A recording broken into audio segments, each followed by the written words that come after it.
Olá pessoal, tudo bem? Hoje nós dialogaremos sobre a disciplina Teoria de Currículo e falaremos, né, sobre o currículo escolar, que é o nosso foco da disciplina, que está no eixo 3 do curso, que é o eixo de político-pedagógico, né? Bem, pessoal, essa disciplina ela tem como ementa, né, debater educação, cultura e currículo, o currículo e o cotidiano escolar e a construção do currículo na interface com os projetos de trabalho na escola. O enfoque que nós demos para a disciplina foi trabalhar na perspectiva aí das teorias que direcionam o currículo, né, bem como a inserção dessas teorias, né, no cotidiano da escola, né? Então, essa disciplina ela vai ter como metodologia, nesse primeiro, que nós chamamos aí de primeiro período, uma semana em que nós teremos a leitura de alguns textos, né, e a possibilidade de assistir alguns vídeos também, né? A gente tem um texto, currículo, letramento informacional, uma ligação necessária de Santos e Vilela, depois o texto do Flávio Barbosa e da Candal, né? Que é um texto bem interessante também, e 3 vídeos. Nessa semana a gente vai ter um fórum Tira Dúvidas e um questionário autocorrigível que estará disponível no ambiente virtual de aprendizagem, né? Também nós teremos, na segunda semana, nós teremos a possibilidade de construção de um diálogo mais profícuo, com abordagem mais intensa aí acerca da teoria de currículos e o letramento informacional. E nessa segunda semana nós teremos os textos para ler. A gente inclui aí outras possibilidades, o texto da Malta, né, e outros vídeos para subsidiar a semana. E essa semana será pautada na proposta de atividade. Vocês terão que gravar um áudio ou um vídeo de 2 minutos e meio a 5 minutos, em que vocês poderão colocar no sistema esse áudio ou esse vídeo. Essa atividade valerá 6 pontos.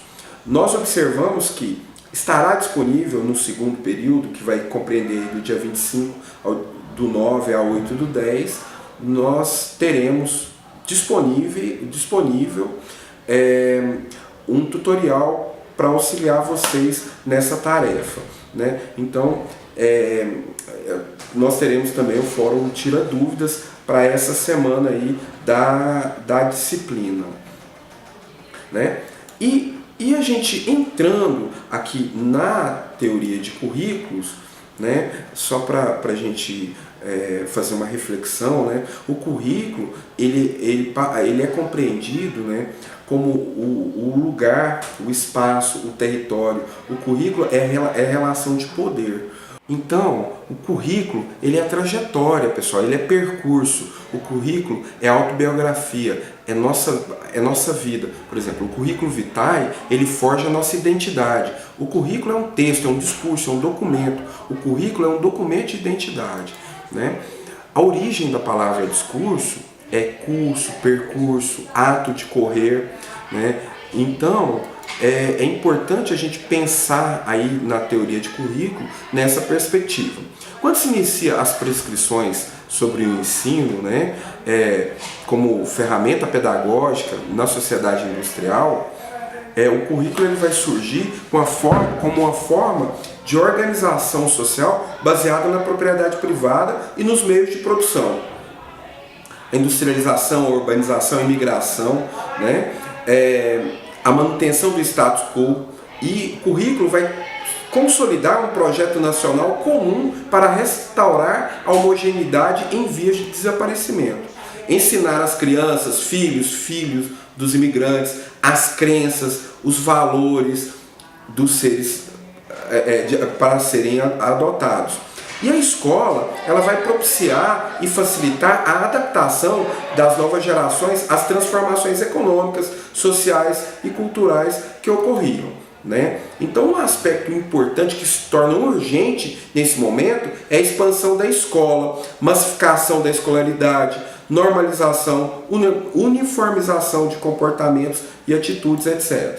Né? Então, caberia à escola, por meio do currículo, inculcar, forjar novos valores, condutas, hábitos, capacidades adequadas às novas necessidades da economia. Né? Então, pessoal, de maneira bem resumida, a gente pode dizer que o currículo ele vai buscar a ordem, a racionalidade e a eficiência e que justifique o sistema capitalista no caminhar dentro da escola, né? E ele enfatiza a defesa da liberdade, dos direitos e interesses individualistas nas sociedades, né? E o currículo, pessoal, ele vai ser como um elemento, um instrumento de controle social por excelência. Sobretudo, no final do século XIX, início do século XX, nos Estados Unidos, ele vai ter um caráter sócio-histórico muito forte, decorrente aí da guerra civil, né? Do ponto de vista econômico, você está mudando o sistema, o modo de produção, né? Começando aí o capitalismo industrial, processo de produção mais complexo, né? Então, é um aspecto para ser colocado, que é a questão da concepção de sociedade, valores e práticas derivados do mundo industrial, cooperação, a especialização, a meritocracia na trajetória escolar, foco na racionalização, sistematização e controle da educação escolar, né? Então, são aspectos aí que marcam o currículo, né? É a busca pela homogeneidade, né? E uma vez que com as mudanças paradigmáticas, o mundo se torna heterogêneo, né? Então, qual a finalidade? Planejar cientificamente as atividades pedagógicas e controlá-las visando metas, padrões pré-definidos.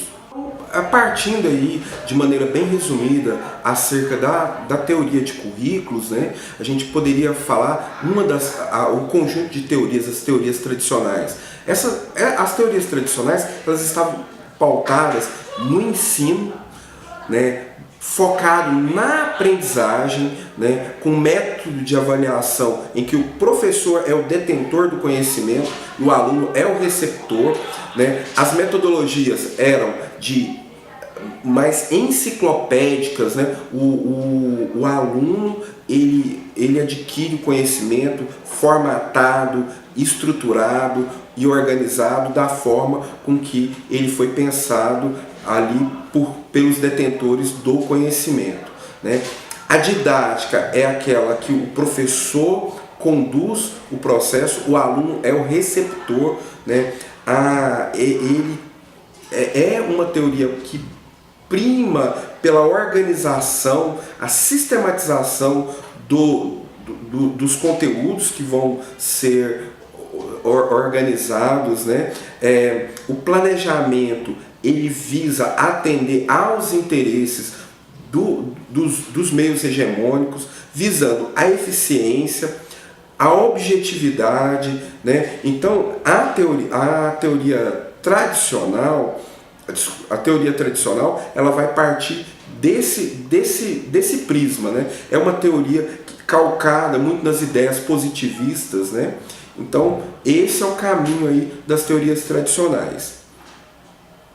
As teorias críticas, elas vão partir da ideia dos conceitos de conhecimentos históricos e científicos, né? Partir de um princípio. As teorias críticas, pessoal, elas são calcadas nos conhecimentos e conceitos, né? Historicamente construídos e com base científica. Parte de uma concepção em que as teorias de currículo elas sejam eivadas aí de um pensamento mais crítico, né? tem como princípio a divisão do trabalho, né?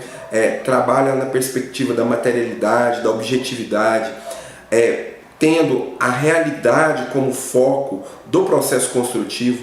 As classes sociais é um elemento estruturante para pensar essa teoria de currículo. A emancipação e a libertação, né? Visando analisar as desigualdades sociais, né? E coloca o currículo como resistência, né? Propõe aí a ideia de currículo oculto, traz definições do que, por que se ensina, trabalha a noção de sujeito, né? E coloca que o sujeito não é neutro, ele também é participante do processo de aprendizagem, diferente da teoria tradicional, que não leva isso em consideração, né? Essa teoria ela trabalha na perspectiva do sujeito enquanto construtor do conhecimento, né? Como participante do processo de aprendizagem, em que o professor e o aluno também aprendem, né? Então esse é o fundamento básico aí da teoria crítica. As teorias pós-críticas, pessoal, do currículo, elas são calcadas no pós-modernismo, no pós-estruturalismo, no pós-colonialismo, né? E elas têm como referência romper com o modelo estabelecido tanto nas teorias críticas quanto nas teorias tradicionais, né? Então elas visam o fim das metas narrativas, o hibridismo, né? Ela trabalha numa perspectiva em que leva em consideração o currículo como discurso de representação, né? Leva em consideração as particularidades e os elementos da cultura, trabalha a questão da identidade, a subjetividade, né? Põe em foco o discurso como elemento em que o sujeito conduz no processo de ensino e aprendizagem, né? Rompe com aquele modelo tradicional de ensino, pensa numa perspectiva que foge aí do plano cartesiano, pensando em outras dimensões do saber, leva em consideração questões de gênero, de raça, etnia, sexualidade. Também considera as representações e incertezas do multiculturalismo, né? O currículo como construção de identidades, né? O relativismo, a compreensão do que e para quem se constrói o currículo, formação das identidades, né? E nessas teorias existem algumas questões que são questionáveis, né, como a fragmentação das relações sociais, a relativização dos conhecimentos, a primazia da ambiguidade e da indeterminação, a insuficiência para se captar o real, o hibridismo de concepções relativizam as possibilidades de compreender o real em sua totalidade, né? Então, partindo dessas considerações, a gente encerra essa tríade aí das teorias de currículo. Pessoal, por fim, para a gente fazer uma reflexão sobre essas teorias de currículo e como que elas podem estar inseridas na questão do letramento informacional, pensar o currículo a partir do projeto político-pedagógico da escola, né, que deve atender ao que é estabelecido nas diretrizes nacionais referente ao currículo mínimo de cada disciplina. Então, visa formar os estudantes de maneira integral, né? Nesse sentido, o letramento informacional ele tem um papel importante, né? Que é primar pela necessidade de reconhecer a necessidade de informações, né? Buscar por fonte de informações e com isso inserir a biblioteca e o bibliotecário no processo, né? Leitura e interpretação a partir da coleta de informações, né? A busca pela escrita do estudante para que ele desenvolva esses aspectos, né? A formalização e apresentação ao escrever um trabalho, ele está atento com as fontes, e com as técnicas corretas e as normas a serem utilizadas, né? Então, são elementos importantes nesse processo de construção aí de pensar o currículo enquanto elemento formador e intrínseco aí ao processo de aprendizagem dentro da escola, né? Então, nesse sentido, a gente conclui essa fala, né, colocando vocês em contato com o material